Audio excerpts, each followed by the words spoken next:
guys. I just want to make a quick announcement before this video starts. This episode was fantastic. Brandon did a great job, and we can't wait to see him again. We can't wait for you guys to see him. Unfortunately, we did have a few issues with some of the audio. I was under the impression I was recording under a mic that was working, and I wasn't. But we still had two mics that were working, and in the spirit of getting this content out to you guys sooner rather than later, I'm just going to go ahead and post it. That being said, I spent a lot of time tweaking the audio to try to make it sound as good for you guys as it can be. But yeah, on that note, I really hope you guys enjoy this episode. You can put on those headphones if you want, otherwise just over to the side. So I can mess with this arm as well. Yeah. I am rolling. Be gentle with it. Oh. You're on? And we are. You're on? Where's Jamie, dude? Jamie went to a volleyball game. Fucking Jamie. A.k.a. Harker. All right. Well, folks, we're here. We're back at the Earth Still Spinning podcast. I'm your host, Jared Glauser, and as always, I'm accompanied by my good friend, Mr. Chris Woolley. Chris, how you doing this afternoon? Jared, thanks for the introduction. I'm doing fine on this beautiful Saturday evening. Well, I'm glad to hear it. Ladies and gentlemen, today is it's a special day. It's a Saturday. It's a Friday. It's a Saturday. It is Saturday. We're accompanied. Don't say anything. We're accompanied by a special boy, a special man. There we even go. some might say. Heartthrob like no other, and but he still puts his pants on one leg at a time, just like everybody else. And So we think. So yeah. he also, I think, he plays the banjo or something like that. I do, kind of. And I think he's into creative writing, if I'm not mistaken. A lot of it. Yeah, but ladies and gentlemen, Brandon Blevins. All right. I'll drink to that intro right there, Okay. boys. That was a hell of an Hey, intro. before we go any farther, producer Jared here, am I recording? No, bro. What the fuck are you doing? It's okay. Here. Wait, let me see. Yeah. Stop. That's all right. All the other mics are hot. Can you hear Okay. yourself in there? Yes. We'll just good? boost the Okay. Sure. So do you see all the Yes. files on there? Yes, Okay. yes. Oh, nice. Okay. We're good. That's Ladies and gentlemen, I am now hot. Sorry, you didn't say anything really. Yeah, it's fine. Okay. But But yeah, we're here. How's it going, buddy? It's going good, guys. I'm kind of hungover as shit though, to be Yeah? honest. What Okay. did you do last night? My buddy came in town. I don't see very often. I relapsed. Mom, I'm sorry out there. You relapsed. I relapsed, dog. Nah, I'm fucking around. You're one of those. hey, it happens. One of those heavy drug users, right? Writer's block is a hell of a thing, man. Yeah, it'll I'm get you. just- So whatever gets you into the creative. No, spirit. I'm doing good though, man. I spent a lot of time back home, like I think about a week. Yeah, like this last week I was just all back home in Bracketville, which is a super small town, like population 2,000. And then Holy it was smokes. my dad just he had just lost somebody due to COVID, which is kind of crazy. Oh, I'm sorry to hear that, man. COVID Yeah, is very real, people. it's very, we are very COVID. real. We are pro-COVID here. Very, very real. I think But that's the craziest thing is when people are just like, nobody's being affected by COVID. It's like, Yeah. do people know? We know some no, people. it's definitely a thing, dude. It's just the question is how we respond to it. I think that's like we talk about that later on. But yeah, man, we went back home and really did a good thing for him, man. Like at this moment, first off, let me give you a little history of my dad. He's been smoking like 2 packs a day since he was like 17, man. Word. You know what I'm saying? Freaking. What's his cig of choice? Marlboro Lights. He used Good to man. He used to smoke the Reds, but. Yes. Yeah, man. So our whole life we've been trying to get him to stop smoking, and this last week, man, he's made a hell of a progress on it. We were just going out to eat, and we're just like, you know what, Dad? Like, screw it. Let's just go to Big Bend, which is a national park filled with these big ass mountains and shit. And he was like, So all you're right. telling me. And dude, we literally dropped everything like in the clothes that we're all wearing now. Imagine we were just like, let's go to Whataburger. On the way to Whataburger, we decide to go to Big Bend. That's what happened. Wow. Scaled the largest mountain there, dude. My dad was scared shitless, to be honest. That's sick though. That's But really we did cool. it, man. And he came up.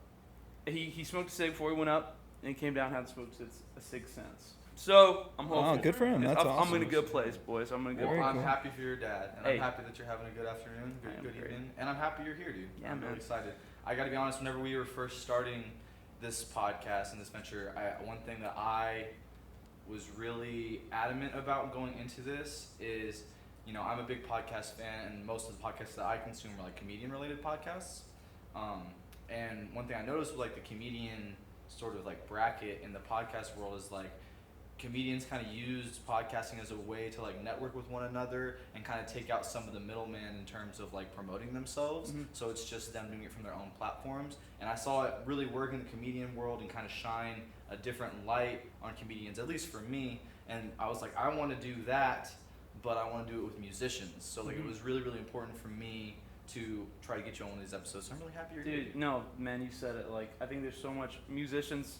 I think a lot of time are limited to how they articulate themselves through their music, but like with the whole platforms and different content, you can like really go around it and really like express what you want to say as an artist, and also get like interesting perspectives from people who are good at talking.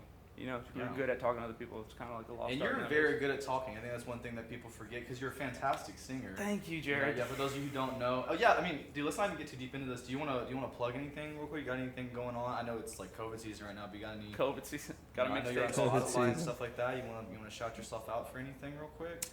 Listen to our songs on Spotify.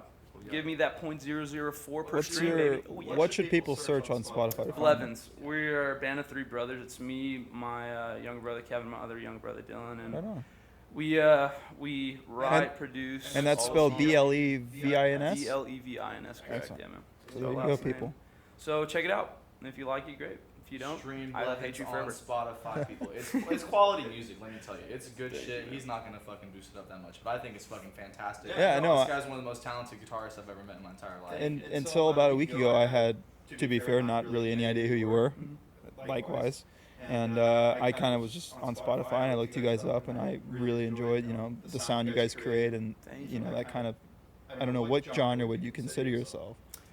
To be honest, man, yeah, it sounds basic as You shit, don't- but I think 2020 going forward, man, genres are just so kind of the way we compartmentalize Gotcha. music So is you're genres. like a bus of sounds. Yeah, it's I mean, it's funky, it's groovy, man. It's Yeah, I it's mean, like danceable. it was Really- super unique. It was super fresh to listen to. It was something that I don't hear a lot, in a good way. Thank you. And I really enjoyed it. So, like I said, you guys go look up Blevins. Yeah. Is it the Blevins, just the Blevins band, or just You Blevins? currently got a couple Just Blevins. singles out Gotcha. on Spotify right now, right? Yeah, It's a couple singles, but you're working on an album currently, right? Yeah. And how long is the album, if you don't mind sharing? It's a 14-track album. Oh wow! And so it started off as like an EP, man, like 3-4 songs, and then it just really organically just built off of its own raw material until it's an album cohesive and like I'd say it.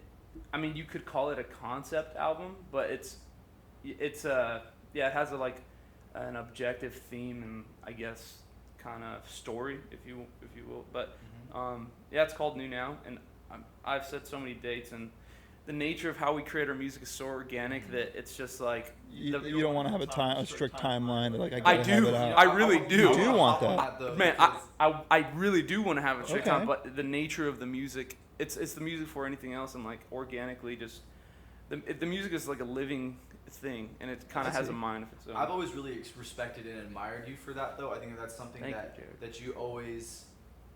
You're one person I always look to in terms of that, because in me creating any of my own music, I think we live in a world now where the commercial industry of everything is all about like pushing out content, and one thing that I love is you've always been a person that's like, I'm gonna make sure my fucking Quality's shit, overlooked, my right? turd is Quality's fucking overlooked. polished and ready to fucking Yeah. go, Yes. and I Oh, love that. love the good because you're like, polished no, turd. I will wait, and I'm like, thank you, because I've worked with people before that didn't maybe want to do that so much, and then for rightfully so, for whatever reason may be, but like I'm the type of person that's like, I know when something is to the point that I'm comfortable sharing it with other people. Yeah, and I think both you guys are both musicians. You both play instruments. You both are into that realm of creating sound and etc. But to me, a person who I listen to a lot of music, and music's a huge part of my life, and I obviously love music, but I don't make it like you guys do. And kind of what you guys are saying is like, I can tell, even at like when I listen to a new album, I can kind of tell if it's something that like took years, and there's a lot of time and a lot of this was really refined, a really refined sound, and then you can really tell when it's like, oh, like you're just trying to get stuff out because your label's like, hey, we need it. Absolutely. So there's definitely a difference there, and as a person a music fan, I think it's easy to tell. So I appreciate that you're taking your time with it. Thank you, man. And what it really is I've come up with grooves or lines that have taken me less than 30 minutes to come up with. Mhm. So at the end of the day, it's not I'm not married to the process of has to be a year even past that to like make an album, like, but it's just the nature. It's what we're after as Blevins is really product before anything else, and just it sounds kind of weird to put it in that kind of language, but that's really what it is. And like we're independent, so we really like to view the world as like we're an entity in the business and the market. We're not just artists. We have to like it's about pushing out a product out Yeah. there, and you can have the best marketing in the freaking world, man. You can have look cool and all this shit, and that's awesome. The best of both worlds is where we want to live, but Mhm. it's just that the music, man. So many people, I think, the nature of how the music industry is now and how people are consuming content is just so like quick fix. Yeah. But it really like like the people that really impress me, like Frank Ocean, Tame Impala, these people, they don't drop a lot of volume. But in when they terms of do, music. it's meaningful potent, art. dude. It's potent in the consumer, Yeah. the listener, man. The culture can feel it. It puts so much of a dent in the culture as opposed to just releasing. I just think people like that, Frank Ocean, for example, man, they have such a like serious like fan base who Yeah, like it's really depth, is man. into that sound and that Mhm. not to use a corny word, but that vibe, like they're really into I'm all like about what vibe, he sounds like. Yeah, and so Vibe. I'm like that too, Vibe man. check, bro. Vibe check. You checking on Yeah, on very vibe? the vibes are on. Okay, The vibes good. are accurate right now. Vibes. Immaculate. But I hear you, man. Mhm. I think that's important because, like you said, there is a lot of, for lack of a better word, cheap music out there right now, and like it's commercially volatile. Like it's gonna do well, and people are gonna make TikToks to it and whatever else. But it's just like serious musicians like yourselves, and you can just tell that it's not something that was, maybe it is, but a lot of time was put into. Yeah, man, and I think going back to it, like it's really at the end of the day what's coming out of the speakers, man. And if you make something that sounds like just that moves you in a short amount of time, I'm not against that at all. You know what I mean? Mhm. I think like you can get into such a like purist mindset of it has to be this way, and like my process is just so much more intellectual and just better. Mhm. And I Well, think it's artwork, right? It's kind of like the snooty I art don't think community that you see. I'm sorry, I didn't mean to interrupt no, you. you're Like the snooty art community that you see like in New York and stuff. Like, you have people who are like abstract artists, where people make something who are like that doesn't make any sense. And then you have like these surrealist artists and these artists that make like super detailed, super realistic, hyper realistic stuff. And it's like I feel like as the music industry grows and changes, now you're getting these artists that are like multifaceted, or artists that are trying to be really Yes. abstract and psychedelic, or artists that are trying to just just like there's like commercial artwork that's like you can make money off of something that's simple and put a lot of it out, like pop art or whatever you want to call it, Mhm. just pop music. It all kind of Well, it's also just such a subjective world. yes, you know? that's huge, man. Like it's like you could work however hard you want, but at the end of the day, like people have to like we said, vibe with you. you know? Absolutely, man. So it's like if that never happens, and that's what they say about stand-up comedy is like, at the end of the day, people gotta laugh.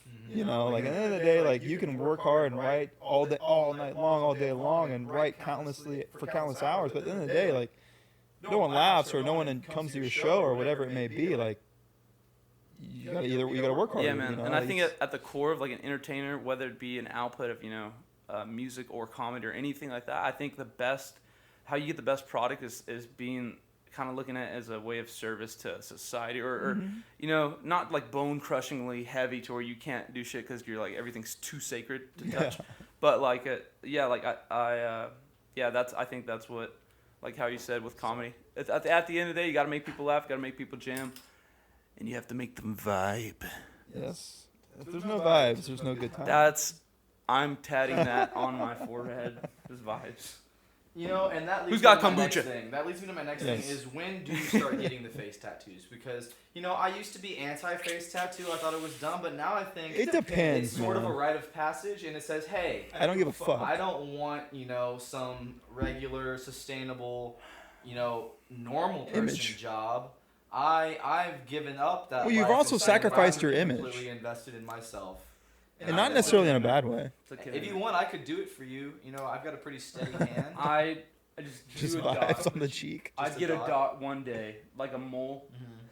Let's give you like a beauty mark, like right there. Dude, you see this? Maybe we can get you into the movie You industry see this? next. You see this little beauty Uh-huh. mark here? Yeah. You see that, bro? Uh-huh. That It's is beautiful. not a beauty mark. That's kind of a face tap. My brother shot me in the face with an airsoft gun when I was 13, dude. So I kind of have a face tap. That's nice. You have a face scar.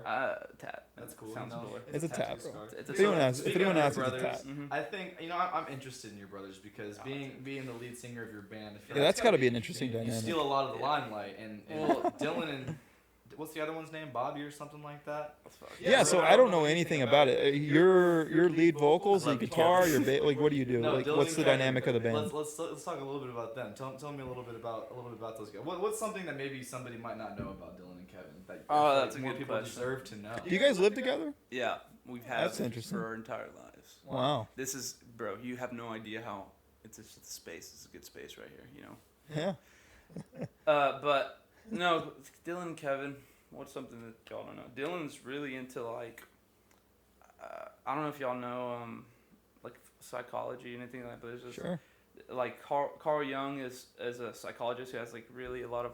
He talks about like archetypes and societal like characters and things like that. Yeah. Dylan like he really like likes. the shadow self. And Yes, all the, and like the like overbearing the mother. nature versus nurture stuff like that. the Interesting mommy and stuff, daddy issue yeah. stuff, right? Yeah, more so archetype stuff. And Dylan, like, he's really into like this game called Kingdom Hearts, and it's meta stories, like stories Kingdom within Hearts stories. thing? Yeah, oh I'm man, he's huge familiar. Kingdom Hearts.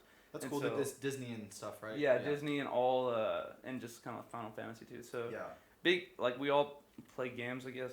But with that's something with Dylan. Let me see. I don't know, to be honest with Kevin. Kevin's an open book, man. Kevin is like, in the best way, dude. Kevin is a human golden retriever, dude. Kevin is like, I'd say he's might be the most We were in the easygoing. backyard, and I found a rock on the ground that I liked, and I was like, oh, I don't want this anymore. And I threw it across the yard just to get out of the way, and he ran and he picked it up and brought it back to me.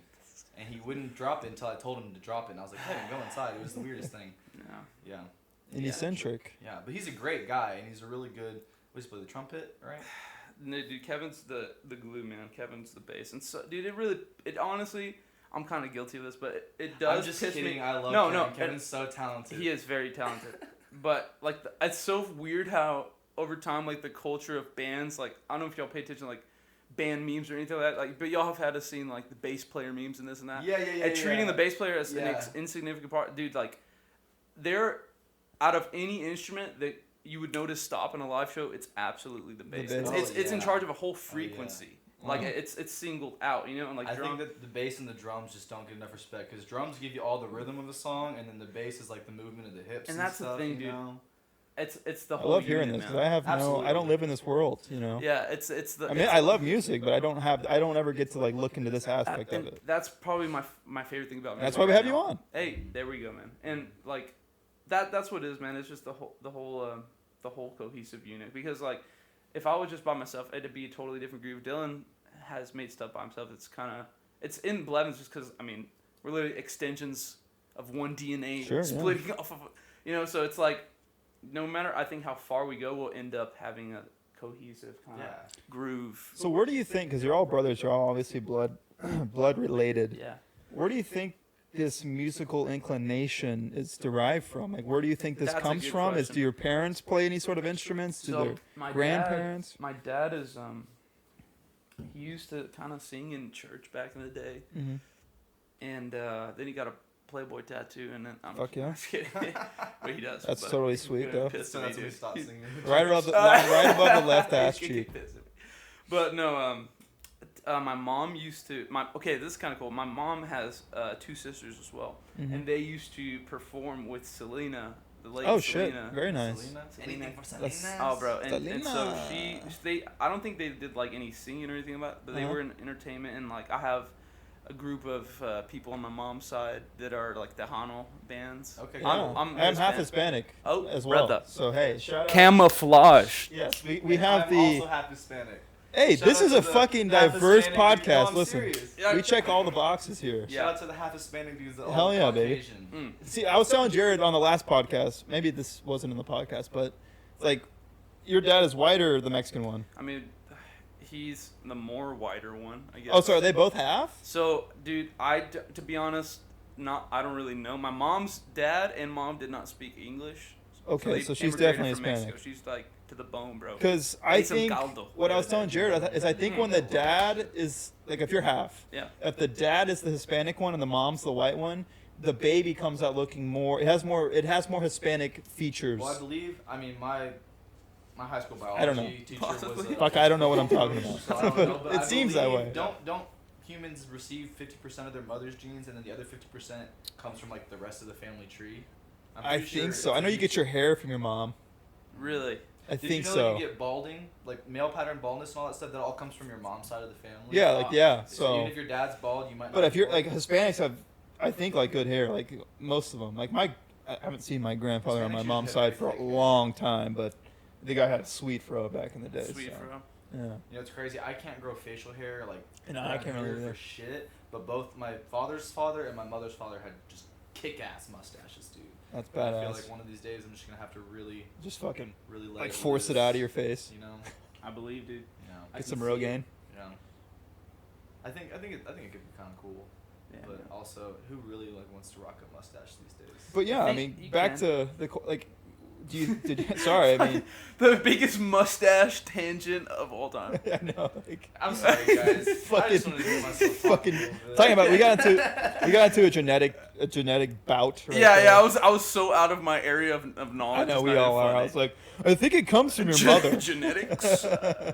I don't know what I'm talking about. No, but anyway, so Yeah, like, how- how did you and your brothers all? Because I think it's crazy. One, for three brothers to get along well enough to be I in know, a band, that's but my it's also thing. crazy for three brothers to all choose the instruments. Because like I'm the only one in my family that really does instruments. My little sister. Well, I would want to be the picked lead up a singer. little Like, bit. fuck you guys. Like, I want to And be you're the oldest, right? So you were like, your little bro and your little bro. You guys do what I say, or was Yeah. it like a different? To kind be of honest, no. So we started off in a different band of. America's us. Got Talent. I heard. Yeah, back in the day, man. We did like wagon wheel. We played country music back in the day, man. Had a fat buckle. Rock me, with the mama, guitar. like That's what you were like. So wagon. how old were you? How old Old were school y'all when y'all medicine- first started medicine playing show. instruments? I was 7 or Okay. 6 when I got my first guitar. It's like it had like flames on it and everything. And then yeah, I just progressed, and my grandpa got me another electric guitar from like flea market. It kind of sucked. And I got my first like real good guitar. I think like on a Christmas, my dad got it for me. But And just played the shit out of it. I loved playing guitar. Like even as a little kid, it was less of like I never had like any like formal lesson, and I remember You being just kind of conscious like of could that. like recreate sound. Well, kind it of. first started off more as almost like a fidget spinner kind of thing, or Yeah, just like you just kind of I would felt play with it and kind Yeah. of like make noise. Yeah, Yeah. I remember just like even untuning this thing. It was a real cool place of exploring it, not knowing that there are like objective standards of like a tuning and this and that. It was really cool, like just doing whatever. Because Yeah. like a lot of times when people get formal training in music or whatever it is, they tend to like think that you have to work within a specific rule set or ideology Like of how to music do theory it. and stuff. Yeah. Yeah. And at the end of the day, it's a theory. Yeah. So it's like that was Oh, really yeah. cool doing that. I think I always thought it was really interesting because that was another thing you taught me too. I remember when I first started progressing a little bit in like electric guitar stuff, and I came to you one time and I was like asking you some tips on like pentatonic scales and stuff like that, and you were like, honestly, dude, you just gotta kind of just play it and just listen to it, and I was like, oh, okay, so I don't really need to go down this rabbit hole all that much, Mhm. and like especially since then, like just knowing what I know and then just hours, it's like I feel like that's just how you get better at like learning to understand how to make Improv, the noises. man. Yeah. The number one thing that like I tell people just that want to just get to play guitar, it's all trial and error, man. That's a music, that's an art. I mean, obviously they're different approaches, but I think that's one that works really well because you can learn at your own pace, but you can also like it's just bumping in this shit, man. Mhm. That's really how you learn anything. So Make sure you're talking. okay. No, yeah, I agree with that. I think, Make sure the vibes I are meet right. so many The people vibes. who I think could be so many talented in so many things. Here I am, like definitely not achieving a whole lot of success in any of like, the main things that I'm pursuing. However, I'm still actively pursuing them Fuck yeah, because baby. I know so many people who I think are way more talented than me, but they're like terrified of putting themselves out there to try to do something because they're afraid of failure. And we kind of talked about this a little bit last time, but Very it's true. just like, dude, like you said, you're gonna bump and fall and It's fail part a of couple it. times along the way until you get it right. Like you can't expect yourself to get it right the first time, Absolutely, man. and then you're never gonna get it right if you never even bother trying. So I, kudos to you for Hey, pursuing this thing. Same to you, man. And I think like some of the most important insight you can get as a person like yourself towards the process of getting what you want is in those moments of failure. Learn. And at the end of the day, Spin it in a positive way. exactly. And like Yeah. the only way you know new information is when something breaks. It's like Sure. you just all right, that didn't work. now I know at least what. Well, now you have work. something. Now you have a new tangent to work on. Exactly. Now you have okay. Well, that didn't work this way, so now I can go about it this way. Exactly. So Just building off that groove, man. And what are some of I know the world's crazy right now, and I know it's tough to play shows and to be out and like show off really. What does 2021 look like? What does the rest of 2020 look like for you, and like what are your goals going into 2021? Man, I'm as really, far as music goes. I'm really trying to be, like, be more strict with deadlines in terms of like creating the songs. And I mean, at the end of the day, if they're not ready by that time, obviously gonna push it back. But I'm really trying to be as disciplined as I can. Like, this last week, me and Dylan we're getting up like 6 a.m. tracking all day and just like really really trying being tryhards, and like. Now, you guys like trying to tweak the album? Are you writing songs? Like, what's that process look like? Okay, so for our process, what it has evolved into is in not for every song, but kind of collectively is kind of how it's summarized. So we started off with most of all of the songs lyrically I wrote, but it was composed and musically and like produced and kind of directed by all three of us and my brothers. But I'm like the lyricist. Kind of like everyone has a little bit of an input. Absolutely. Yeah. And so I started off with the lyrics and guitar, lyrics and piano, or lyrics and a synth, and just getting that vibe. And really songwriting first. Second is composing, like putting the drums on there, bass on there, synths, automation of different sounds, just making it a good production. And then after that we track. Like once we know exactly what we're gonna do, we do a lot of roughs and demos around it. We track, we go and track drums, we track bass exactly how it's gonna be, track guitar, and then we get that, and it's all instrumental, all ready to go. And then the last step is vocal. And actually, that's not the last step. That's one of the last steps. After vocal, and after it's all in the box, as that's what it's called, then that's when we mix and we do technical stuff like mixing. So do you just like layer? So you record, let's say the bassist portion of the song. You record that, and then you layer all these things on top of each other. Yeah. There's like some of our tracks have up. So you don't all play layers at once. It's more of like you really get like, let's say the bass guitar's portion of the song, or like his song, the part of the song. He's probably playing throughout the whole song, but regardless, you get him to play it. And you get it really how you want it to sound. And this may be, couple 10, 20 takes here. A lot of songs are structured. More than that, I wish it was 10. Dude, this last one, a lot. Kevin, this Kevin is awesome. This is so interesting to me. I have no idea how this works. This is awesome. You gotta keep in mind, a lot of songs are structured in like intro, verse, chorus, verse. So you like master a little bit at a time. But you have a lot of loops. I so a lot of stuff you're not like necessarily, and it also depends on how you choose to record it. Because like I know he like as an acoustic artist. Not to speak for you, but like you record a whole song the whole way through. Whereas some of the stuff I do at home, you only have to record one verse of it all the way through. Keep recording that part. Sometimes we chop it up though, for the most part, for sure. and just to get like that repetitive every single note every time. Yeah. Wow. And like whenever we were editing these videos and layering your mic over my mic, same kind of micro concept. Yeah, so you're just layering track after track after track, drums on top of bass, on top of guitar, on top of vocals, etc., etc. And that is not even mentioning the automation. And what automation is, I'm a big automation production fan. Is like you can automate, make things go up or down, program any parameter, whether it be an EQ or anything, a phaser. You can make things dance in flow and ebb and be dynamic as opposed to static. That's one thing I want to credit him to is a lot of people don't realize, you have lyricists, whether it be singers or rappers. You have singer-songwriters, people who write lyrics and make songs and write and come up with melodies and stuff like that. And then you have, your producers who work with beats and make the instrumentals. But then you also have people who do all of that, like him. And then you also have him doing, almost all of the mixing and mastering as well, right? And sometimes you have to get a third-party person whose only job is to do the mixing and the mastering. Yeah. You get another producer. Yeah, it's like when you see someone win a Grammy, like it's so much deeper than the guy giving a speech on the fucking stage, right? Like it's most of the time. Yeah. There's so many moving parts. Some songs with like Beyonce and Ariana Grande, like no, not to discredit those people, they're high up in the industry and that's how the industry works. But sometimes they have 17 people writing on a song, and then you have smaller artists who are doing so much working their ass off. One thing I ran into early on working with music is like you have tons of people that can you know, they're pretty good at singing, and singing is a great talent. I'm not a great singer. It's an instrument in and of itself, I think. Sure, yeah. But it's like, you can be a singer. You don't know shit about making beats. You don't know shit about rhythm. You don't know shit about, But you bring something to the table. harmonics and, like, music theory. Like, not that you need to know music theory, like we said, but you need to know, like, he has a good understanding of, like, production. It's almost like a stuff. math. It's almost like there's like these like different collaging. components it's like a you gotta puzzle plug or in. like a collage, or like you're painting a painting and like you don't even know what the end thing is gonna be until you're creating it. You know. It's definitely that. It's breathable. That's why I said it's a living thing, because there've been times where I went in writing a song and this song's gonna be about this, and I already have it planned in my head, but then I go into it and then completely changes.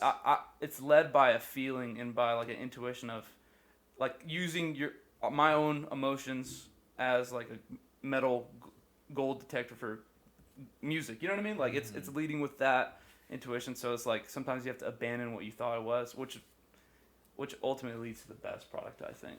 Yeah, and I think that's what separates, you know, in today's like commercial industry, you have some people that are out there that they're businessmen, you know, they're entrepreneurs before they're artists, and you know, credit to them. Some of them are making tons of money, and like good for you if that's what you want. But I think, you know, real artists stand the test of time because they're people who are in, whether it's art or fashion or painting or music or whatever have you, you know, they're going to stand the test of time because they're doing it to convey some kind of a message or to convey some kind of emotion or something like that, not just sitting there making things rhyme to a cool beat with a nice sub and a nice kick or whatever. You know?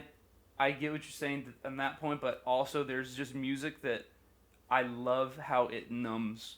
Not numbs like emo, but like a lot of some no like shaming trap any rap genres over here. Yeah, no shaming any genre. I love all genres. Every song has a time and a place. That's what Well, it's like what's his There's face a song for just all dropped occasions. a new album. Yes, man, that's what's for beautiful every about occasion. music. Dude, I don't listen to much. I don't listen to Frank Ocean whenever I'm at the vault. You know what I'm saying? Like, yeah, no. but Unless you're that one dude in the corner, just right. earphones in, just AirPods.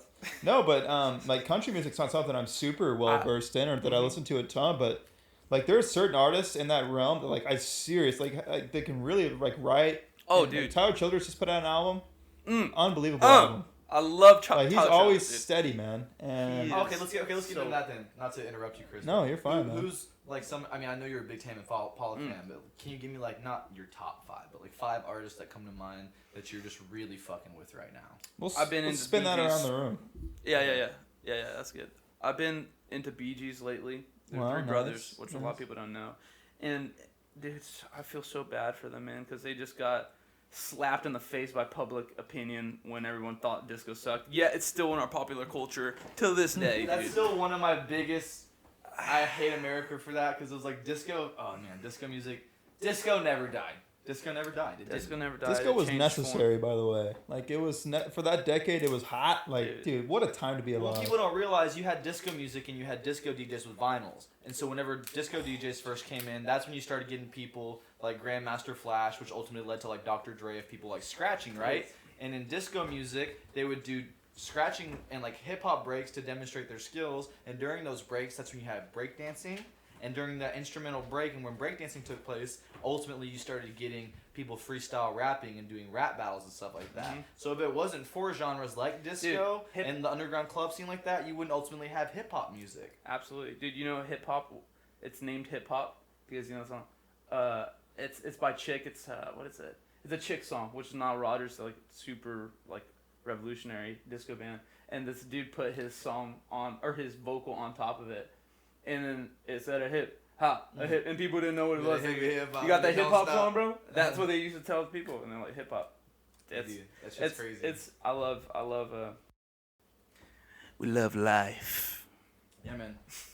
That's a Wim Hof reference. I'm so fucking stoked that you're here, though, bro. Yeah, like, man. On some real shit, and I know we're getting like kind of interview heavy because he doesn't know an awful lot about like your music. Dude, or stuff, I love talking about. I'm happy our to music, just get man. that out there. Thank but you also for like having just me. like on some chilling shit, you know, like how are you? How's life? I haven't hung out with you in a couple weeks, Dude, probably. I'm doing real good, man. I've been really really trying to live a really thriving life, man. And you know, there are a ton of things going on in the world today that do if you were to focus on them all the time, they add stress to your life and all this.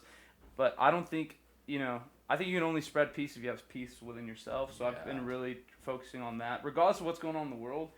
I gotta be there for my family and for my friends. So like I'm trying to be my in the best state that I possibly can, regardless of what's going on out there. But while also being empathetic and like still resonate with what people have to say. But it's just like, you know, it's this weird game you play where it's like, you know, some important discussions are being had right now, and I have very strong opinions, but you have to watch with the social media platforms of being so emotionally charged with things, because I think it's very taxing to like your emotional energy. We cannot survive if Heavy we grieve every single loss that would happen. Like, nothing. I was just letting the viewers know. I'm back from the bathroom. Oh yes. I came into a very it kind of got discussion. heavy. Yeah. Hey, but I'm down. Let's go. Let's let it go. Let's let it run. So, have you guys seen? I just watched recently with my family the Social Dilemma on Netflix. I haven't seen it, but I've been hearing a lot about it. What is it? It's wild, because not to like, you know, I think anybody who uses a cell phone or uses Twitter or Instagram or any of that stuff, I think you ought to do yourself a favor and go watch it. It's on Netflix. It's like one of the top 10 things in America right now. It's pretty. I've heard. What is it, like privacy? So basically, it talks about that, and it's not, you know, I'm not over here trying to say like everybody needs to get off social media, but I think it has a really important conversation with people about like what it means for, like, you know, companies to be buying and selling data and how the AIs and stuff. I just work don't think we saw data coming, man. I don't think the human race saw that's coming. Blindside us, man. And like there's this handful of people. When I say handful, that's thousands, but like of people who did see it coming, and they fucking capitalized, man. And that looks like Zuckerberg, that looks like Bezos, that looks like, you know, all these tech guys. They saw it coming. I don't think they saw it coming. But it was in their lap before anyone else. I don't think they I think when they developed Facebook, I don't think he thought it was going to be what it is now. But I think it fell in his lap, and he's like, what do I do with this? Yeah, no, I'm not. But that's my point. Like, this thing isn't sitting here.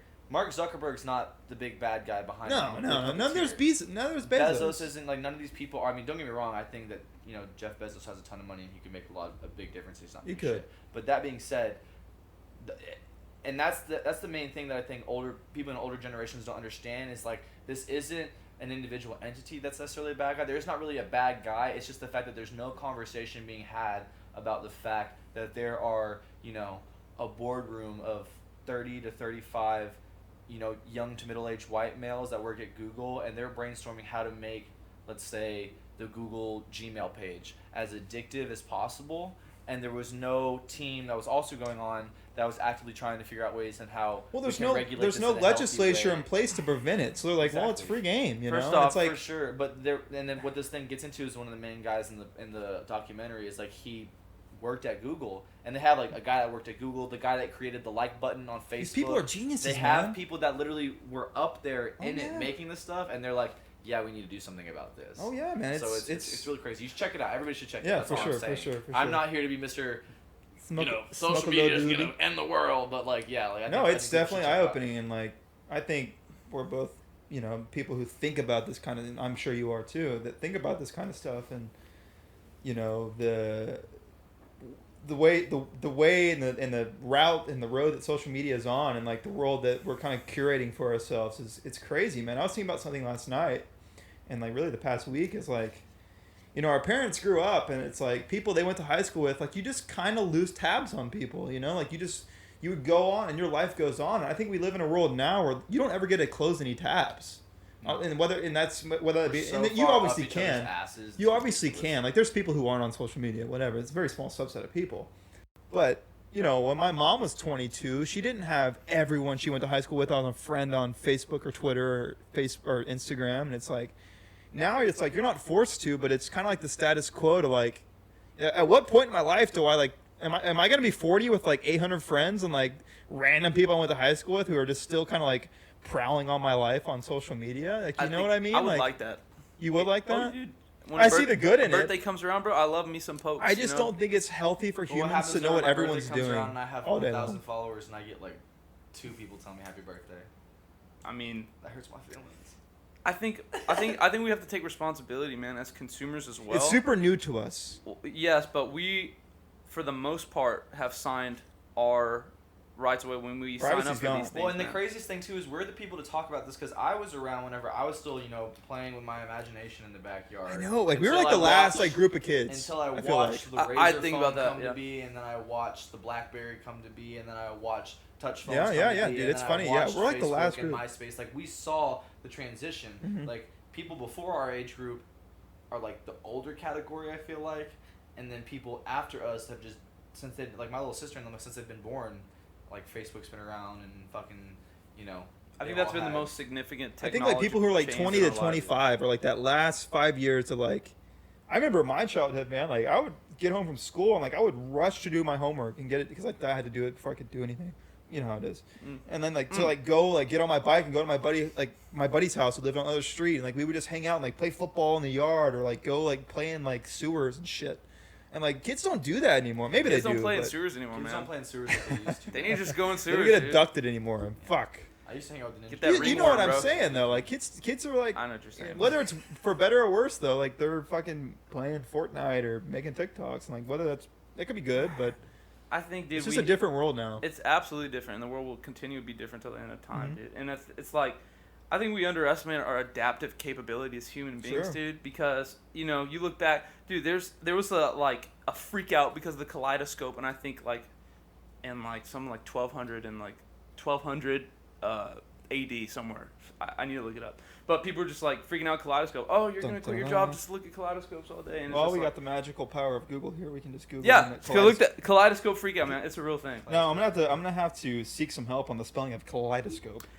That's gonna be a KOOLIDSKOPE.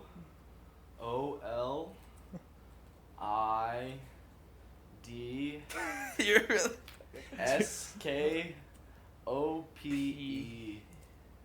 And that is That exactly is how it. you spell it. It's close. It's actually pretty close. I wasn't even actually really trying. But yeah, man. I think. You Never see mind, it? you weren't that close. Tell Anyways, me- go ahead. Tell me when you pull it up. But no, dude, I think for the most part, dude, we are such adaptive Like 2 letters creatures, off. man. We've survived so many. If you look at history, man, like we've just survived so much as human beings, and it's just like, I think more than anything, I'm more optimistic. I feel like about just technology and just progression of it. Even like, even if it is kind of becoming more intimate with technology living with us all the time, I think like, dude, like anything, you can use it for so many different things, and it's really more so the aim of why you're using it. And at the end of the day, we can't forget we're the ones that follow the people, and then we Yeah. complain about our timelines. And that's what I keep saying. And 1646, That's exactly why as by soon the as way. Elon Musk gets those chips, man, I'm putting one right in my head. I'm putting Ooh, one right that's a good I'm down for- conversation. I'm down for That's a Neuralink. good conversation. Now- I now wanna be here- able to where go are we going home, with that, and boys? whenever I go home and I go to bed, I plug in just like my little Roomba does. That's Do you guys think by the time we are coming to the end of our lives that I feel like communication is going to be so expedited. There's going to be it's just going to be like we're just going to be like in a room silently just like looking each other in the eyes and just like communicating non-verbally, just like reading each other's minds. Yeah, dude, it's some like weird shit. maybe, it's No, like I mean, yeah, dude, you're talking about just science going further and further with like electricity and like brain waves, but yeah, I mean, we've already done some pretty crazy stuff with that science, and I think the thing is that stuff that used to be so sci-fi is within the realm of possibility now, and this is the argument that Elon Musk makes, but the reason why he thinks that we might be in a simulation already is because the idea. don't so get me started. we already got Oculus and we got VR and stuff like that, right? And obviously it's like it's not advanced at all. But No, but that's where we're headed. We had Atari and Pong. Have you seen like the new Spider-Man, It's fucking sick. Miles Morales Spider-Man's coming Hell out yeah, on, man. on fucking PlayStation Dude, my 5? family yeah. watched that whole event. Like, The graphics Yeah. and stuff on that shit, bro. Like it's Crazy. getting to a point like, and then now imagine 100 years from now. And it's not gonna take them 100 years. No, dude, it's But, here like, now. to get some kind of Oculus set or some kind of Google glasses or some Ooh. kind of that's gonna be awesome. chip in your head or some kind of contacts in your eyes to where everything is gonna be interfaced. Mm-hmm. I'm down for it all, but we have to maintain a certain level of humanity. Like we cannot become fully But where's integrated. the Define line? what you- Where's the define- line drawn? Like define what there's you got to mean be of emotion humanity. and like I don't know. I can't. I feel like humanity is kind of Because kind of- I think you're right, dude. I just don't think we like really dive deeper into that. Like humanity itself. Like Identifying. it's like being civil and being kind, and like I feel like You're just throwing around words though, and all those words are subjective. Well, that's what I mean. That's what I mean by being like humanity. When I say like there needs to be a certain level of humanity kept. It's like if we all become super integrated and we become like these fucking drones, for a lot of ways it's already happening, and like where's there left to be human? Like what part of us is human? You know what I mean? And I don't want to get super like corny or like super geeked into this right now. But, yeah, that's what one of the things like, that really pisses me off. Where's the human dude, being at? That's what, dude. People are just like, yeah, the robots are gonna take over. It's just gonna happen. It's like, dude, no, I'm not gonna just let a freaking robot take over. In like, I think there's a fight that we're not helpless in this fight. Like it's seeing someone broken down on the side of the road and stopping and asking if they're okay. That's that's being a human. That's being kind. And I think, so it's just well-being of it's species. just like having that little. That's what separates us from fucking ants. Is like maybe the ants save each other, probably do, but you know what I mean. Like this, it's that awareness of like each other and that we're all one. And I think that we're slowly moving away from that, and we're becoming super. You think we're moving away from that? Because I feel like we've been struggling to progress towards that for a long time. I would agree with that too, but I don't necessarily feel like we were at that and we're moving away. I do think that there's been like a lot of hysteria caused, and I think it's to the point now to where like, we, like America definitely could use some kind of something to make us, because you know whenever 9/11 happened, as much as like that whole situation is terrible and you can have whatever feelings you have about it, like after. Is 9/11 a conspiracy, Jared? I'm not talking about that right now. But after trying to gaslight Jared, like, gave his little spiel or whatever, it's like, you know, patriotism and electric speech, by the way. Really, whether you like really Bush or not, that was badass. And it's like right now, you know, we're in this time of hysteria, and you have Donald Trump telling aborted people that science isn't real. He's not the best guy right now, but you know, fuck. Like I feel like I don't live in an America right now where I feel like my neighbor is gonna help me. No, you don't. When I run out Dude, of gas. I feel completely opposite from that, to be honest. Really? Not of just the general human nature of like people. Like in this last like 3 months, I've never seen from like larger companies, but also just like in towns and like at a local level, there being so much like programs and things for well-being of people. Like it's like the coronavirus is like one common enemy that we've all rallied against, and there is a pocket of humanity that is just like, you know, we'll help you. There, you know, people volunteering. Yeah, but at the same time, we've politicized it too, and we've made it this fucking divisive political matter. Because I hear you absolutely, but I think more people. Actually, I think people are more aware of how much it's being politicized, and they don't like. I know obviously you can look at how many retweets and stuff some things get, but I think a lot of people are genuinely over like. I'm just tired of this political. And on all sides, 100% am on that boat. Sure. On I'm all just, sides, but I think the average person feels the same way you do about it. Yeah, it's just like, why do we have to politicize everything here? Yes. You know, like it's because the elections. Well, it's because it makes the media money, man. Well, that as well, but we also have to, like Jared said, we're in an election year. Yeah. And we're also in an election where Facebook and all these huge social media giants have like evolved into the huge freaking thing that they are now. So it's like that tied in with political ads, tied in with free speech, prior to Obama, like the fact that Trump even has a Twitter, it's just such I think we were talking about that. I could comment something on Twitter right now, and on the off chance he could respond. Like you know, that's like, such a crazy concept. Exactly, dude. Really Exactly. We're in a new world. He would never have any idea of who I ever would have been. Communication is different now, man. We're all connected. It's like not to oversimplify the means of our society right now, but like we're all literally fucking connected. Like, you can obviously, you know, most celebrities and high-profile people, they just ignore the fucking people that tweet at them. But if he wanted to, like you said, he could be like, who the fuck is this guy? He's like, bad. You know, he just replies to you. But yeah, I mean, I think Obama's second term a little bit, but Trump's the first president to really have a presence on social media. All I wonder is just like, because you know Trump's got to have a team of guys, because like you know with the way, with like the way the shit's run, like he's got a team, he's got a social media team of some kind, he's got a marketing team, like a campaign manager, dude, and, like, 100%. You know they give him like some kind of bulleted list or some kind of guidelines, and then he just goes and just says whatever the fuck he wants to say, and then they just have to deal with the repercussions of all of it, you know? Yeah, that guy has like the. Well, who's gonna tell him no? Like, who's gonna be like, hey, Donald, like. That sounds kind of ignorant. He's gonna. Fired. You're fucked. You're fucked. Like, yeah. Like, he's gonna go apprentice mode. Fired. and like they go down the elevator and they get kicked out. Like, but it's at the White House this time. And that leads me to my next question. With everything, I think going on the topic of what we're talking about, I think we're so polarized by just all of this mayhem. And it's like, oh, some fires. Oh, a hurricane. I know, we're fucking desensitized, UFO. bro. And it's like, I still want to know what the fuck is going on with Ghislaine Maxwell or Gillian Maxwell. Isn't it funny how they just brushed that dude? I still want to know, Chris Elias Where's she hasn't at? said anything. Not to like call Brian his ass Callen out. too. Brian Callen's canceled. Yeah, he has dude, and it's just Who like, are these people? These are some. Um, those are just a couple comedians. famous comedians that had some allegations come out about them and stuff. But like, the thing about it that just kills me is, there's just so much hysteria, and all these platforms only receive all the news and all of the different like websites and stuff. The only way they're gonna get any attention is if they get eyeballs, and the best way to get eyeballs in today's climate Sensationalist, is for just do crazy shit. Well, have a And it's polarizing like, headline. Have we live a in a time now where it's so yeah. hard to find what's true. Even if you give a fuck about what's true, you have to go put forth so much effort to just figure it out. And then it's like sometimes kind of going back to what you were talking to earlier. It's like obviously you have opinions and you have emotions about things, but I feel like now the best thing I can do is almost like detach from everything to like keep myself sane, and like it's fine and that's good. It keeps myself sane, and also I feel like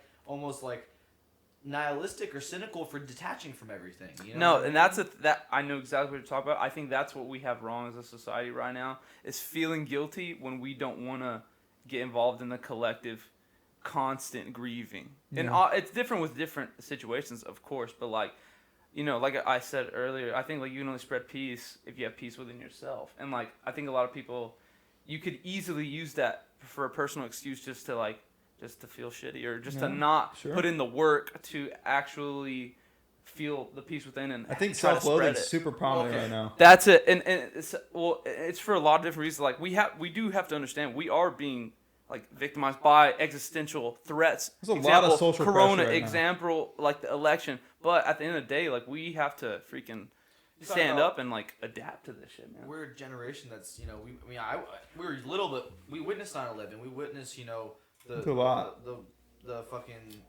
what was it, the housing crisis, right? The financial crisis in 08. Sorry, financial crisis. Subprime mortgages. Yeah, like we witnessed like all these different fucking all this mayhem.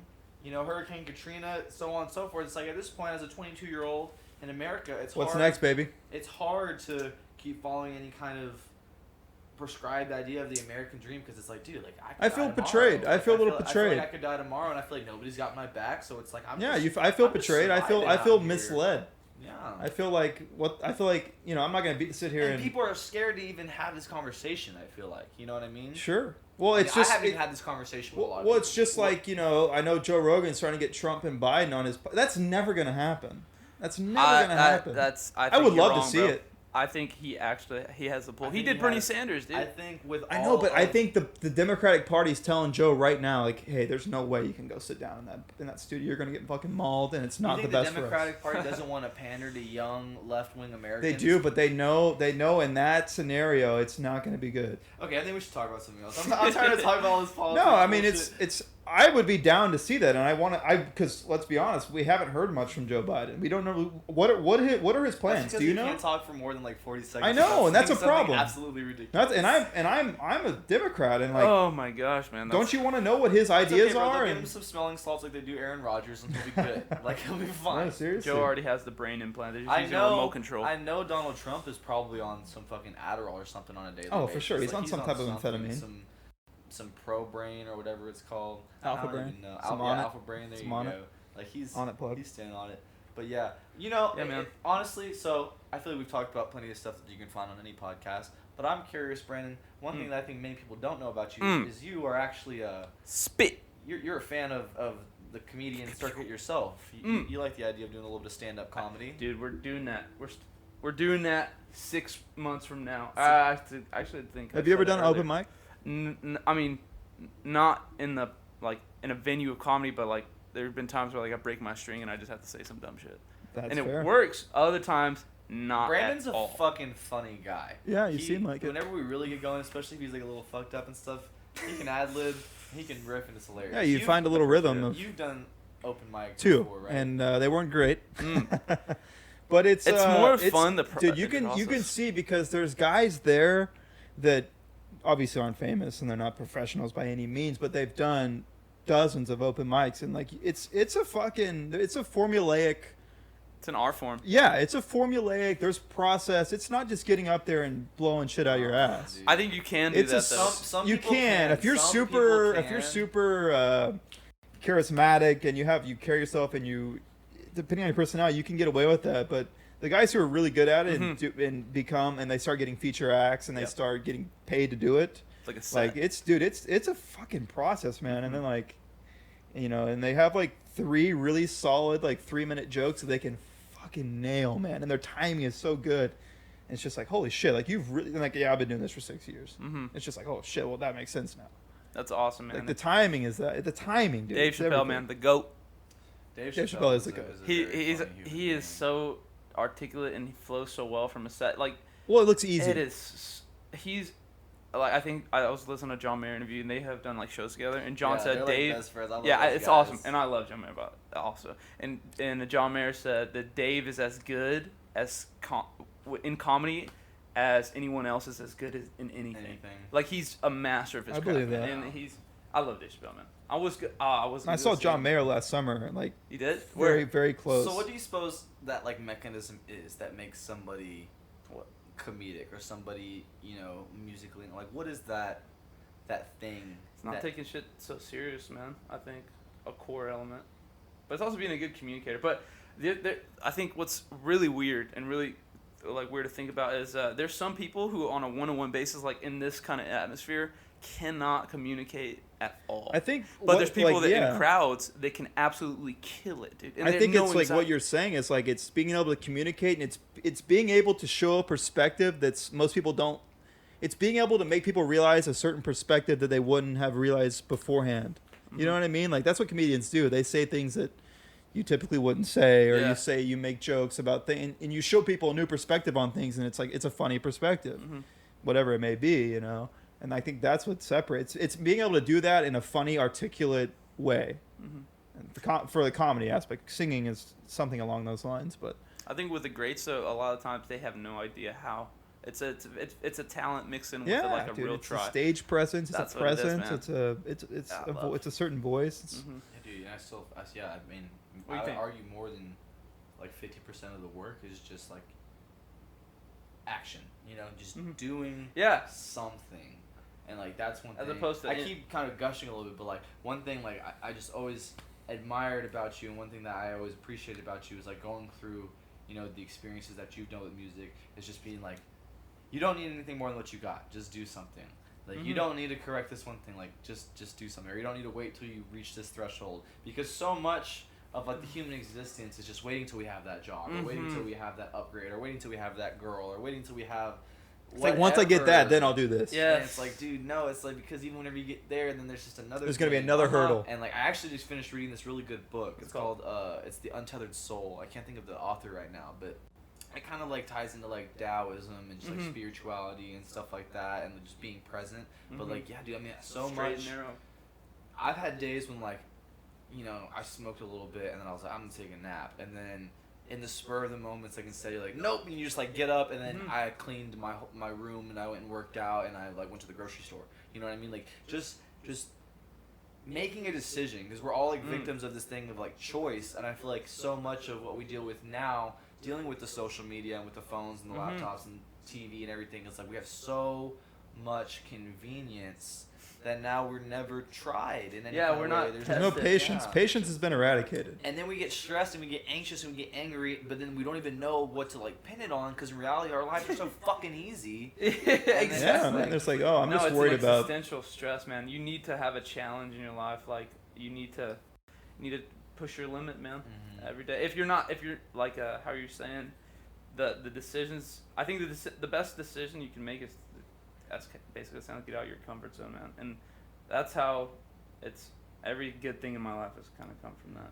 So Same, brother. It's crazy too, because whenever you get out of it, and being someone, I think being a younger person who's just really learning a little bit of even this like thing that we're talking about right now, is I feel like I've felt what it feels like to be like in that flow state, and it doesn't always last forever, and then you're out of it, and next thing you know, you might be out of it for a week. Like, how the fuck or a did I do month, that? And then you step back in, Seriously? and you're like, oh shit, I was out of it for a minute there. Like I gotta stay in my state. You know what I mean? Absolutely, man. You gotta. It's entropy, man. You have to keep up with it. It's all moving, and it'll grow weeds if you don't. If you tend to it. Yeah. You're a beautiful rose garden, Jared. Thank you. You are. You are. What am I? What am I? Sistine Chapel with a With what? Give it to me. stained glass Oh. Holy angel shit. in the window. Oh my gosh. Yeah, that's what you are. My That God. is. That's, I've never. that's descriptive. I don't think I've ever gotten a better compliment.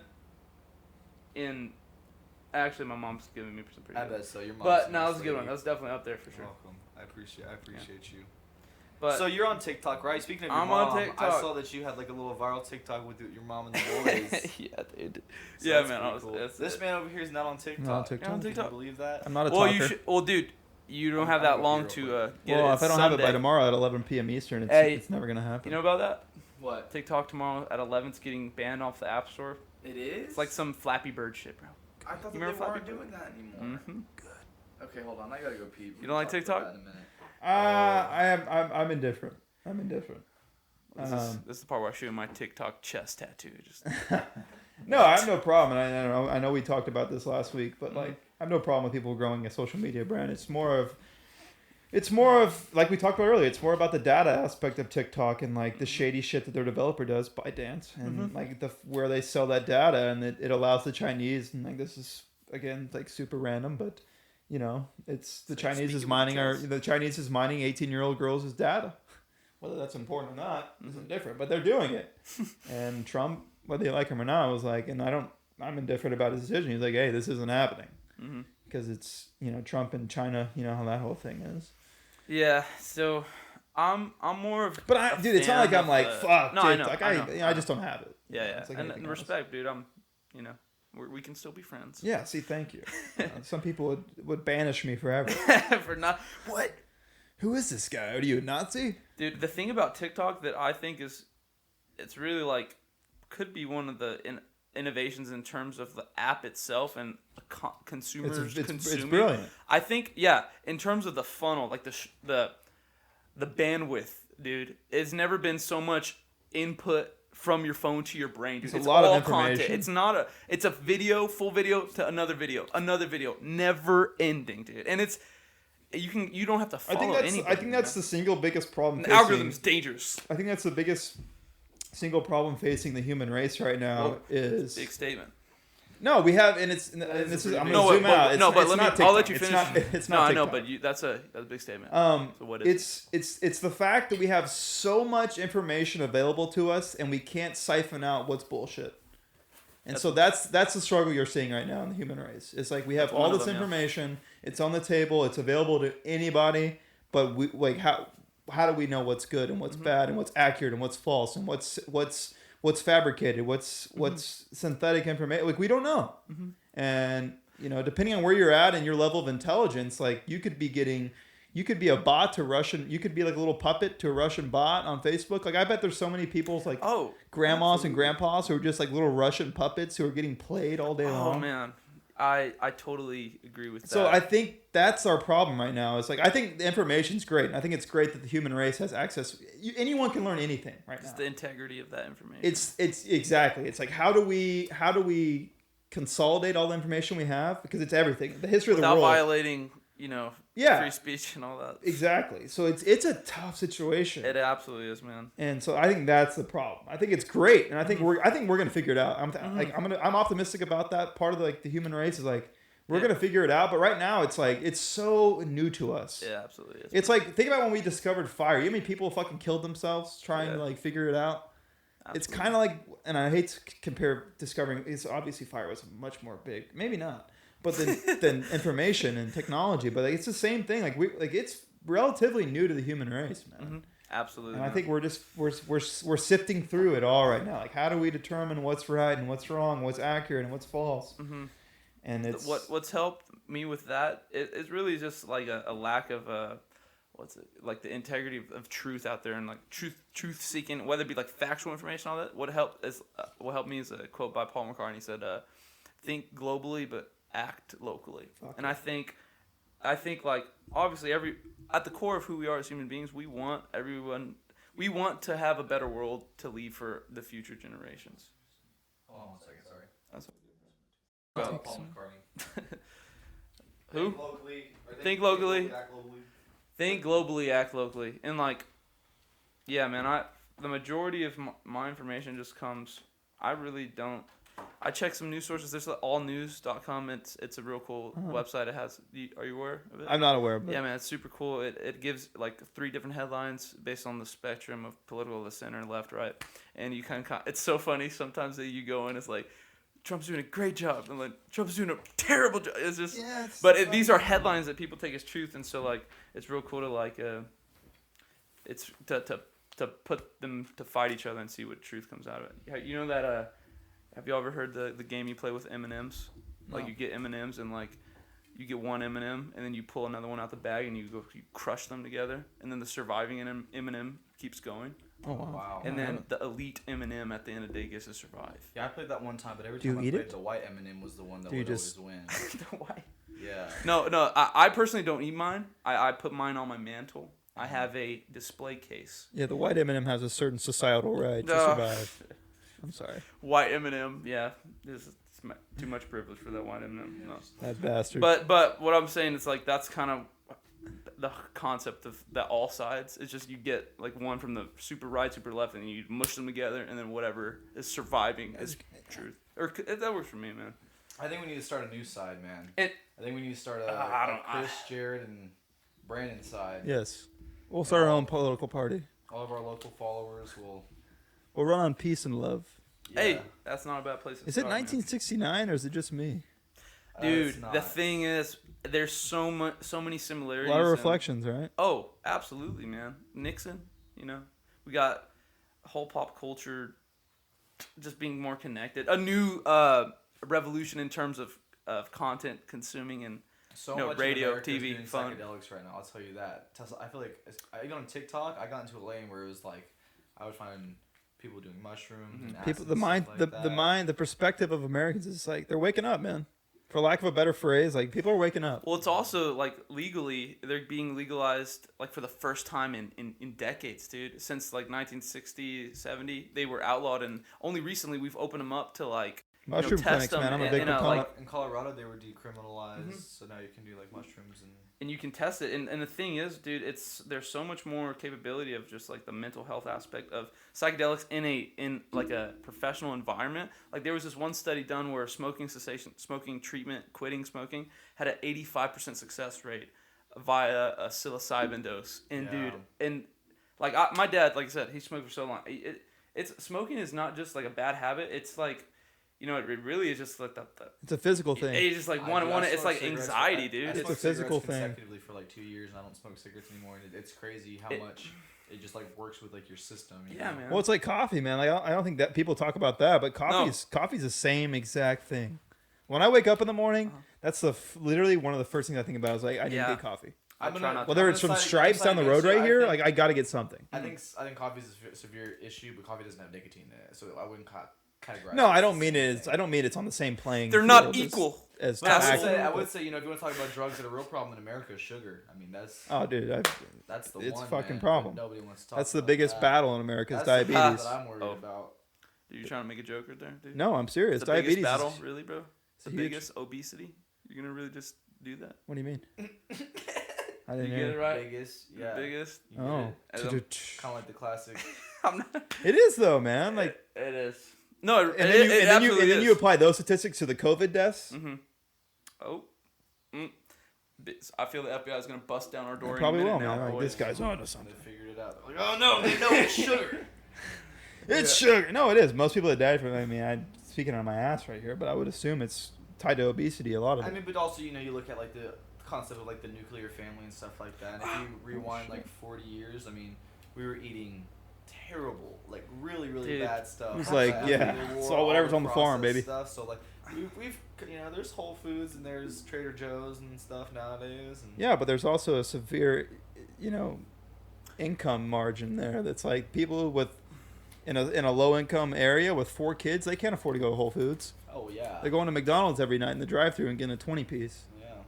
That's a problem, and it's So- not their fault either. So we've brought a lot of problems to the surface involving through creative. We've been sitting here thinking about the problems all day. We were hoping you'd have the answer and the solution, Mr. Brandon Blevins. That is what I was gonna ask y'all. Well, not to be serious, but I think UBI, basic income, universal basic income, is inevitable at some point. I think definitely in what our are you lifetime. What is up, you guys? We're posted up in here doing some editing. I wanted to touch base with y'all. I know we're most of the way through this podcast, but just want to let y'all know, to anybody out there that is watching this, you'll notice in this first half of the podcast, I kind of edited the video a certain type of way, with just like close-up shots and stuff like that of the different people that are talking. We are working with limited supplies, so we only have one camera. I tried to edit it in such a way that made it look better. For the rest of the pod, I felt like it was better just to have it kind of zoomed out as a wide shot. So first half is one way, second half of the pod's another. I'm curious to see what you guys think. Let me know what y'all like better in the comments, please. But yeah, other than that, back to the video. Talking globally or in this country? Definitely in America within the next 2 decades. There'll be some sort of government assistance on a monthly basis to people who make under X amount. I don't know what that amount's going to be, but it's coming.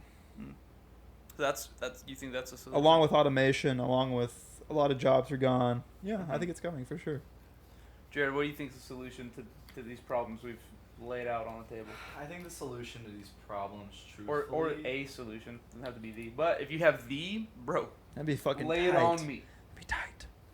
I mean, first of all, we gotta have a president that at least believes in science a little bit. Sure, I'm with I that. think that'd be nice. Andrew Yang. I did like Andrew. Big- Yang. big- I Yang was guy here. forced to learn science in public school, so I feel like We should at least pay a little yeah, attention. just a little attention. It was pretty hot in California a couple weeks ago. If you hadn't Yeah. noticed. And Yeah. yeah. Little besides fiery. That, I mean, truthfully, I think as much as it's so easy to sit here and worry about the doom and gloom of everything, I think we live in a system right now that's set to perpetuate that. Sure. So the best thing There's you can definitely something to that. is educate yourself, take care of yourself, I know it's important to make sure you're working about your exercise and your mental health and stuff like that. So Go you on think it's an walks. individual I think- change? I think everything let me starts ask you a on an question. individual level. Yeah, that's what I was about to say. All you can do to Time make is your relative. world better is by starting by worrying about your world, I absolutely agree, dude. and then from there trying to be a light in other people's world or whatever. Mm-hmm. And that's the best thing you can do. And regardless of the environmental existential threats that plague all of us and have for centuries as humans, that's the answer, man. At the end of the day, like I said earlier, it kind of is. We are victims to some extent just by nature, dude. It's just and we either have a choice to adapt or not. And I think if we adapt, it'd take a lot of work, but I think the work would be worth it. I think if the human race has showed us anything in the past, it's that, like you said, we're very adaptable, and that we overcome the circumstances that we present ourselves with. Emotionally, physically, dude, we have no. So that's why I'm optimistic, man. I think these next couple decades are going to be challenging societally. They're going to be challenging, and they're going to be tough, and there's going to be tough conversations that need to be had. But I think at the end of the day, and I think you only have one option, and that's to be optimistic, man. What are you going to do? Sit back And and... the thing is, dude, I think so many people just see optimistic as a way of viewing the world, but so much of what you create and manifest through your own life is tied to how you perceive the world. So it's not just a goggle chain. It's it's when you change the state of mind, things start happening. Sure. We have the We talked capacity. about it last week, yeah. We have the capacity to change our realities. I think we're, as a society, but in the U.S., we're underselling ourselves on the fact that we're not just locked in. So You start building momentum for yourself, man. Things start to change. Yeah, I'm 100% with you on that. And yeah, dude, it you can see it in art, people pushing limit. You can see it in so many different ways, and it's really at the end of the day, it's an individual, I think. Ain't that right, Jared? Absolutely. I'm sorry. I was trying to pull up a video, but it wasn't really working. It's all good, man. Forget that. But yeah, we're currently at what do we got? We got Hour a 12. 14. I mean, hour 14. Sorry, my intro cut out because I'm an idiot, but that's all right. Hey, no, you're not, dude. You're not an idiot. Stop I'm that. just not a, what is this, GarageBand? Not very well versed in GarageBand. Dude, That's all right. GarageBand, we started in GarageBand. Like, had an iPad, actually. We had a summer where we just went hard cutting grass. We just got an iPad. And after that, GarageBand at that, and Logic. So it starts with GarageBand. Fuck yeah, baby. That's what I'm saying. All of this. The universe. We all owe it to Steve. It was. Oh, Steve. man, I love Steve Jobs. Thank you, Steve. I love parts. I was Steve. gonna say you like Steve Jobs a lot. I find it interesting that like Apple has just turned into what it is. You know, okay, yeah. actually, on topic of that, because you got Apple headquarters, Tesla headquarters, and Google headquarters all being in Austin now. That's crazy. I just read this article that said that Austin is actually about to be the 10th largest city in America by the end of 2020.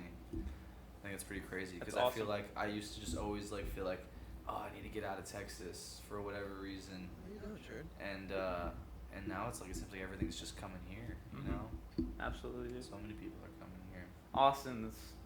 Austin is, dude, I love.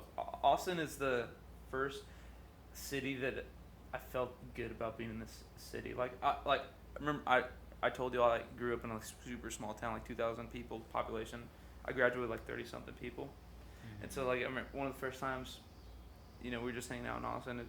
Austin is awesome. I love Austin. Yeah, dude. Props to Austin. Me and Brandon have had some very fun times. Yes, we have. In the ATX. ATX. Dude, I'm really pumped for when they start reopening the venues because, a lot of times when these venues are businesses, and a lot of times like when stuff starts to go downhill for public venues like this, people look to sell their assets to like stay above water, and with that comes new owners, and usually when you're working with a new owner, they're more gung ho about like, let's do it, man, let's get this event going, and let's do it, as opposed to like one of the old veterans that are like, it's probably not gonna work. You know what I mean? So that's something I'm kind of really pumped on, is just For sure. really going hard. Do you know a venue like in East Austin, like Southeast Austin, called the Electric Church? Yeah. Dude, I went to a concert there with this girl probably in December of last year, right around Christmas time. The coolest concert I've ever seen in my life. Yeah, they put it down The some coolest underground concert, stuff. like the ceilings are about as high as my house, which if you're listening or watching, not high at all, probably 7 feet.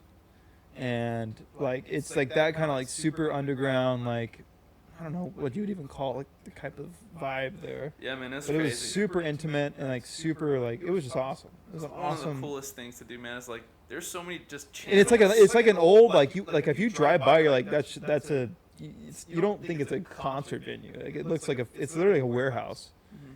And it's cool though. The Electric Church in Austin, check them out. Yeah, man. There's so many sick venues down in Austin. It's a shame too because like, man, with this pandemic, dude, everything that we've been missing out on. One thing that I just can't keep going without is just live shows, dude. I know, it's gotta fucking see brutal. some live music or something soon, dude. Because like that's where like all my money would go in the past. I feel like it's just constantly seeing live shows and seeing. I was supposed to go to latest Lollapalooza this stuff year. is, Canceled, obviously. you know. I feel like we're getting into some negatives though. What's some positives that we can talk about? Positives is Yeah. when it opens back up, the demand for live music is never going to gonna be be as high banging. as it has. Yeah, it's been. gonna be Or banging, in a bro. while, I'd say. And dude, good for people who want to play in front of people. Mhm. And Fuck yeah. that's cool, man. And also like, I think, dude, now I'm thinking positive from a creator's perspective. Even with y'all podcasts, I make music, y'all make podcasts, you make music. Like people have never really. There was like a record of like how many people were on YouTube. I think the other like month. Like we're Yeah. consuming, dude, a lot. Yeah. Oh yeah. And that is a bit of a responsibility for content creators to put out some good shit out Dude, there. it's crazy because like kind of going into this pandemic, I was having a conversation with a friend of mine. We were talking about how I suffer from like anxiety and depression, and coming into this pandemic with everything being so crazy, it was actually, I feel like because I had already like dealt with like You're mental like health welcome to issues my, and you're like stuff welcome to my world. Yeah, it was almost like Yeah. comforting because I was like, it's all right because like Welcome. everything's been crazy. Welcome to the panic. And like being in this space, I've been like, I'm working. I got a gold gym membership, and I've been working out for the last month. I'm I've read multiple books, and I used Mm-hmm. to like never really be much of a reader. And then also like I have like a solo music project I'm working on right now that's like I would say like 50% done, maybe 40% done. But Right like on. really like I have some stuff going there, and like I have videos on YouTube now and have a podcast now. So it's like I've actually been making stuff like happen. The ball is rolling, baby. And it's weird because it's been bred in this time of like nothing happening. Yeah, let's and get that's into what some I'm saying, positive man. talk. Fuck yeah, Jared. That's awesome, You know what I dude. mean? Yes. So yeah. That's Same thing legit. with me, man. Me and Jared talked about it last podcast, but it's like, for the past really 2 to 3 years, like this has been something that I really wanted to do, and like we talked about, it's like, this just gives us a platform and a vehicle to share our perspective in a more thoughtful way. Like on Twitter, like I said, and if you listen to the last one, you heard this, but it's like I can't give my whole perspective in 200 characters. Yeah. And then So much really context get my lost. point across and really like let people see where I'm coming from. Like no, it's like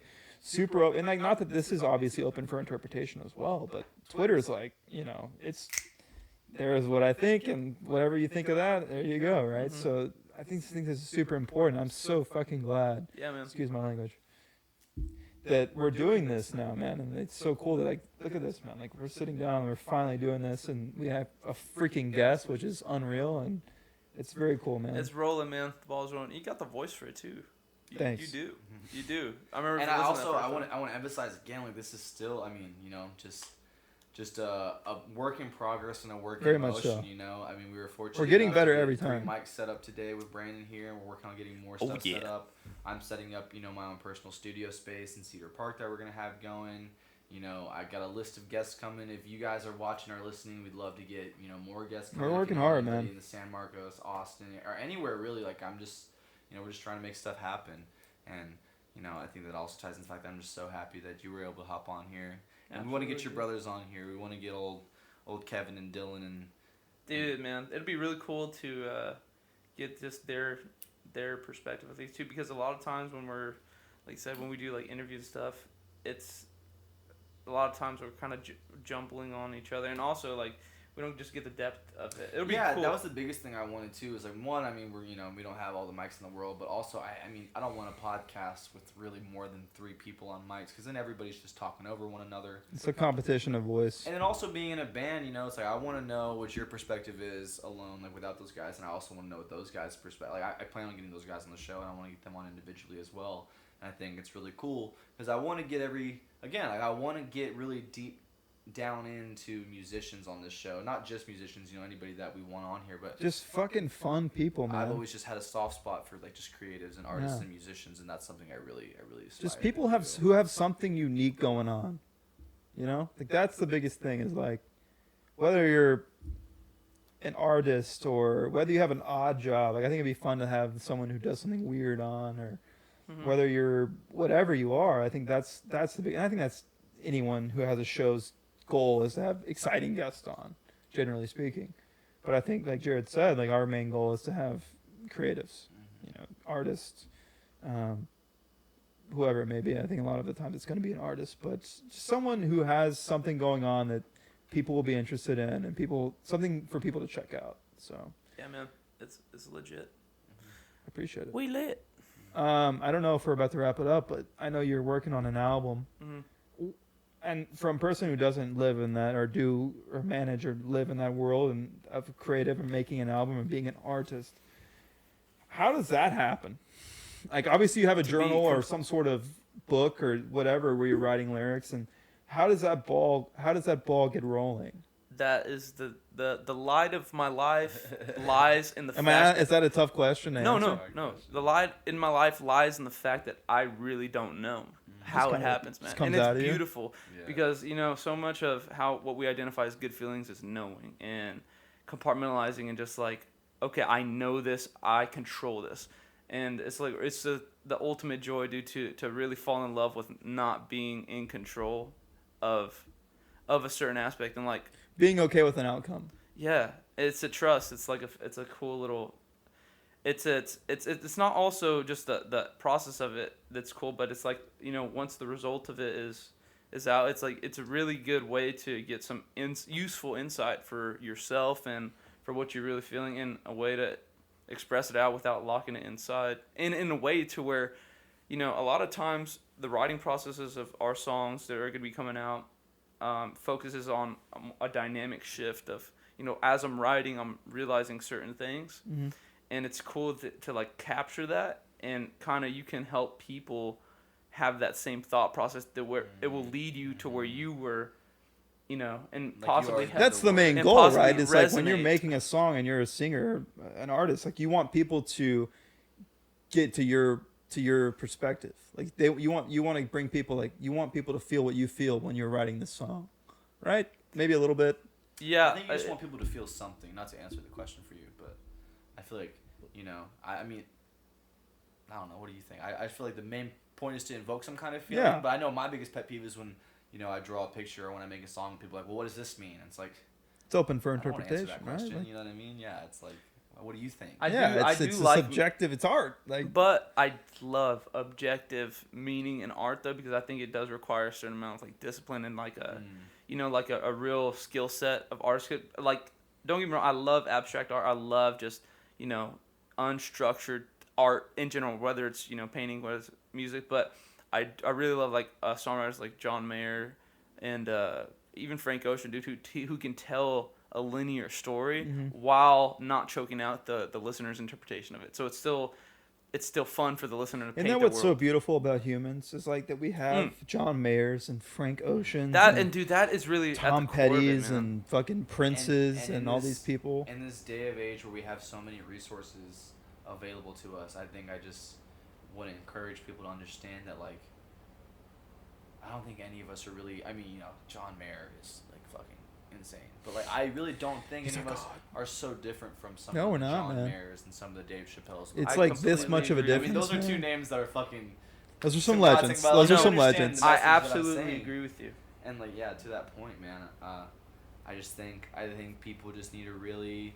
In You terms know, of one thing you've potential. always inspired me to do, one thing I always seek to inspire you to do, and one thing I think we've inspired one another to do now with, like, this venture that we're taking is just get off your ass and just do something. Especially if you're emotional about something or if you feel something about something. It's like, I think a lot of us have a lot of emotions that are displaced, and it's like, just direct that energy into something. You know? Absolutely, man. That's it. On that note, though, yeah, dude, is there, I know we already talked a little bit, is there anything else you want to plug? Obviously, stream Blevins on Spotify. Yeah. And we got an album on the way, right? Album new now. No live shows coming up anytime soon right now?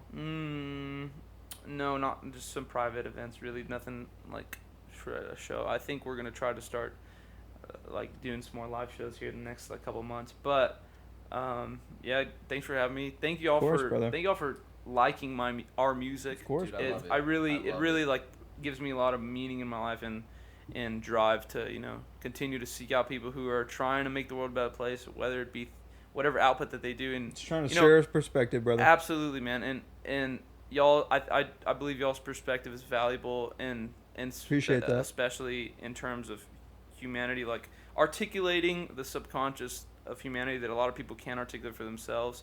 And I think if y'all just hold that like responsibility, We're to doing a good rough way- job at it, but we're Yeah, freaking it's- trying. No, baby. but that's We're trying, that's what baby. it is, man. You pass the torch. Yeah, You know, I you don't. keep I hate that to say. light. I hate to say that we're trying to think for people or like speak for people, but we're just trying to give a very like fair and like perspective on what's going on. And like I think that we have a very relatively rational minds, and I think that's important. And I think we Absolutely. have the insight to see that we can do something like this and have people on like you who are a bright light in today's world. Thank Oh, you, yeah. man. Likewise, I appreciate that. Well, I love you, Brandon. And thanks I for love you coming, too, man. Jared. Yeah, love you dude. too, Right on. Chris. Thanks for coming on, dude. Hey, and like, Chris. hopefully you'll you will become a recurring guest. Or obviously always welcome. We're always looking for guests. So Oh yeah.